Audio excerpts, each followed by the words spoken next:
जैसे कि आप लोग जानते हैं कि अंडमान एंड निकोबार की राजधानी पोर्ट ब्लेयर है, लेकिन ये बात कम लोग जानते हैं कि पूरे देश में सबसे पहली बार भारतीय तिरंगा पोर्ट ब्लेयर में लहराई गई रही। यहाँ पर तिरंगा 29 दिसंबर 1943 में लहराई गई रही, जब भारत अंग्रेजों की कैद से आज़ाद हो रही। तब 1947 में भारत की यूनियन टेरिटरी बनी। अंडमान एंड निकोबार की अपनी एक अलग इतिहास है। यहाँ कभी भी एक इंसान है राज नहीं करी रही।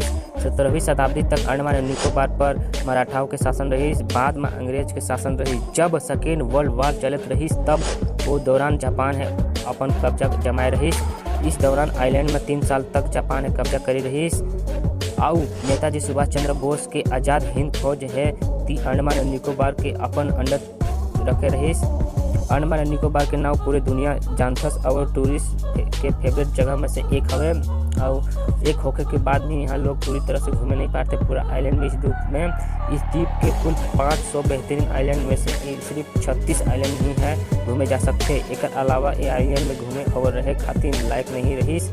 और कई लोग मन ऐसे लगते कि अंडमान एंड निकोबार गोवा की तरह दिखाई देते, लेकिन ऐसा कुछ भी नहीं है। अंडमान निकोबार गोवा से बिल्कुल अलग है और दूर दूर तक फैले हंस इस शांत समुद्र और एक नील रंग किसी को भी अपने और आकर्षित करते। और ऐसे ही अंडमान और निकोबार की इन्फॉर्मेटिव और नॉलेजेबल वीडियो खातिर आप मोर यूट्यूब चैनल से लाइक सब्सक्राइब करें। नेक्स्ट दिन एक नवा वीडियो।